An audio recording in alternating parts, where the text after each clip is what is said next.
Aquarius, tignan natin kung ano ang kapalaran mo ngayon. Keep in mind na ito po ay general reading lamang, so hindi lahat ay makaka-resonate, makaka-relate, so be open-minded. At kung meron naman pong gumugulo sa isipan ninyo, meron kayong mga tanong na gusto nyong masagot, gusto nyong malaman ano yung mangyayari sa inyo sa isang specific month, pwede po kayong mag-message or mag-email sa akin sa ating Facebook page or tsaka dun sa email natin.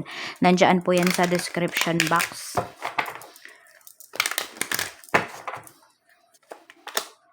We have boundaries, we have passion, and we have closure.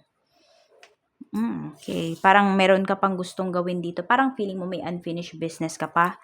Kaya lang kasi, ayan. Or sabihin natin, meron ka pang gustong gawin. Pero feeling mo kasi, yes, you are very passionate about it. Pero feeling mo kasi, Aquarius, hindi na siya nagwo-work out for you. Pwedeng negativities na yung binibigay sa'yo nung isang bagay na yan. Kaya ayan po, pwedeng tatapusin nyo na yan. Parang ito na yung, sabihin natin, last na magbibigay kayo ng atensyon towards dyan sa bagay na yan. Or pwede rin sa tao. Pwedeng, ayan po, tao ito eh. Kahit mahal mo pa yung isang tao, pero kasi alam mo na sumusobra na siya, pwedeng ikakat mo na yung ties mo with that person or with them. Baka kasi marami to. Parang magpapakalayo-layo na yung iba sa inyo. Or baka nga yung iba sa inyo, you already cut connections na with those people you love, but hindi naman kayo na-appreciate. Parang natauhan na lang ba kayo dito na napasabi ka siguro na ganito na lang ba lagi? Ikaw na lang ba yung laging magbibigay? So, napagod ka na po dito kahit na mahal mo pa. Tignan natin, ano ba yung issues para sa'yo ngayon? Or para sa'yo talaga, no? Ano yung issues na pwede mong kaharapin ngayon? Ano po ang issues na pwedeng kaharapin ni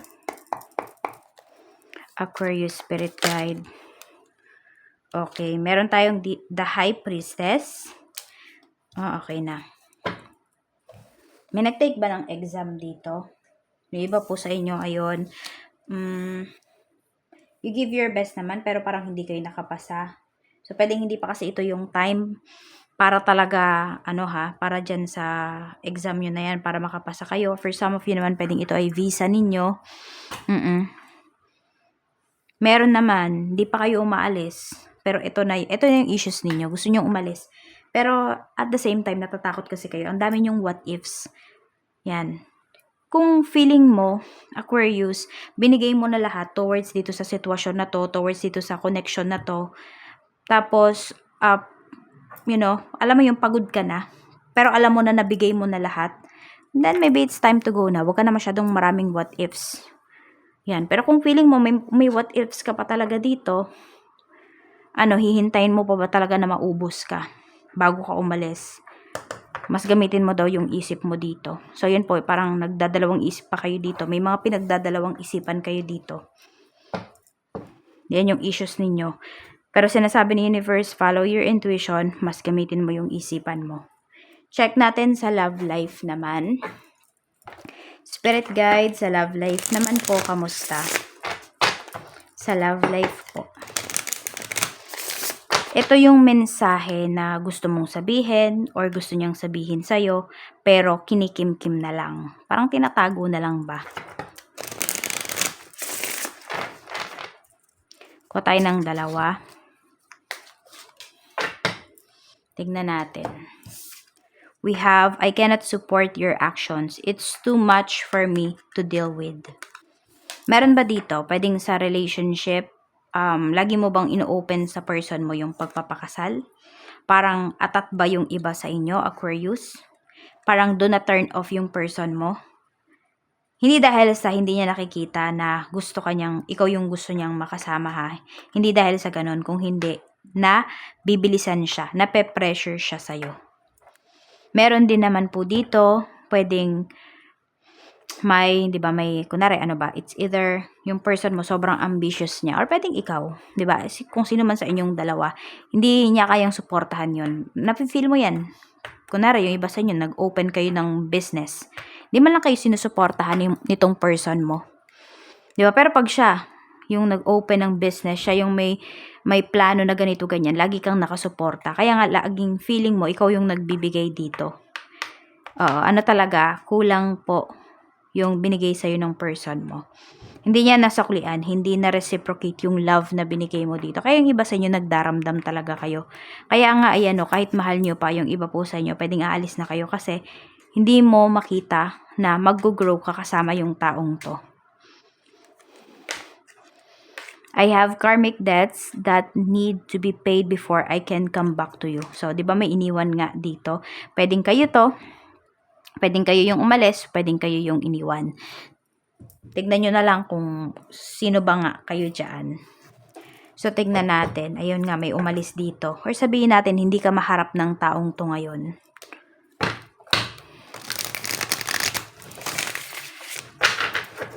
Tignan lang natin ha. Free shadow kasi ng Mercury retrograde. Yan, malapit na mag-Mercury retrograde. Tignan natin kung magpaparamdam ba yan sa'yo. Magpaparamdam ba siya sa'yo? Page of Coins. Pinag-iisipan niya. Malaki po yung chance, malaki yung possibility na magparamdam to sa'yo during this time, during Mercury retrograde. Tignan natin. Love life po, spirit guide ni Aquarius. We have 7 of Cups. We have the Magician. May maloko talaga dito. Ayan. May niloko. The energy is the Magician and we have 7 of Cups. Hindi nga kayo, parang hindi kayo on the same boat with your person. We have 8 of Coins. Ayan. Hindi na siya nag-effort, no? Actually, sabi ko nga parang ikaw lagi yung nag-effort dito sa connection na to eh. Alam mo yung crumbs lang yung binibigay niya nitong person. Alam mo, nagiging interesado pa talaga siya. Interested pa siya sa iba. So, looking pa nga siya for someone. Kaya din siguro ito, kung sabi ko nga kanina, kung meron di kayo ditong usapan about sa pag-settle down, hindi pa talaga niya nakikita yung sarili niya na mag-settle down agad-agad. Pwedeng na nakikita naman niya na okay ka. 'Di ba? Na may future siya with you. Kaya lang siya yung pwedeng wala pa talaga eh. Wala pang plano. Mahirap kasama yung ganyan. Tingnan natin. Alam mo ba, magsisisi yan, oh.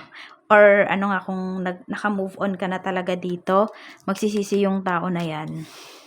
Makakaramdam siya niyan.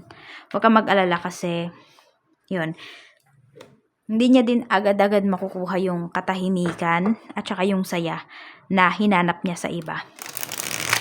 Kung nagloko man talaga to sa'yo. Nasa sayo naman to eh, kung pababalikin mo pa ba or hahayaan mo pa bang bumalik sa life mo. Tignan natin, health naman po, spirit guide ni Aquarius. Kamusta naman po ang health ni Aquarius?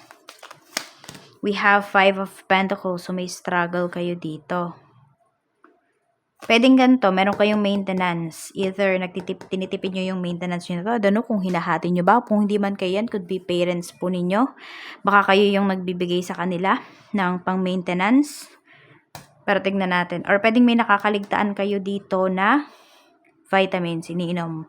Or could be nga maintenance, baka may nakakaligtaan yung iba sa inyo. We have 2 of Cups.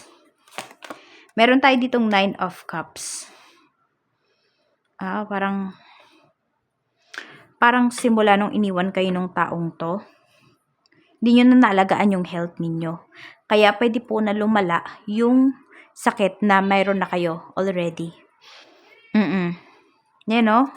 Na-stress talaga kayo. Or pwede rin lumabas yung sakit mo na to. Yung iba nga sa inyo, could be nagka-allergy eh. Baka may allergy kayo sa mga seafoods. Sobrang naging emotional po ninyo, na-depress yung iba sa inyo. Yun yung nakikita ko dito. Pero ngayon naman, may pinapakita naman dito na nakakabawi naman na yung iba sa inyo. Ayan, Page of Cups. Nakakabawi naman po kayo. I don't know kung meron na kayong bagong ini-entertain. Ayan, kasi parang medyo meron dito, masaya na yung puso ninyo. Or siguro nga dahil naka-move forward na kayo from this heartache. Kaya po. So, ayan lang yung mensahe para sa'yo. Aquarius, maraming salamat and more blessings to come.